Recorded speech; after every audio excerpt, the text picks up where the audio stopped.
ఇది పెనుగంచి తిరుపతాంబ సన్నిధి, నమ్మిన భక్తులకెల్లా ఇదియే పెన్నిది. పెనుగంచి తిరుపతాంబ సన్నిధి, నమ్మిన భక్తులకెల్లా ఇదియే పెన్నిది.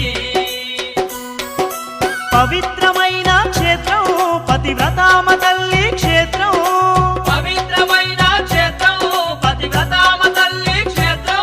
దర్శించిన వారికి భాగ్యం భక్తులకదియే పుణ్యం, దర్శించిన వారికి భాగ్యం భక్తులకదియే పుణ్యం.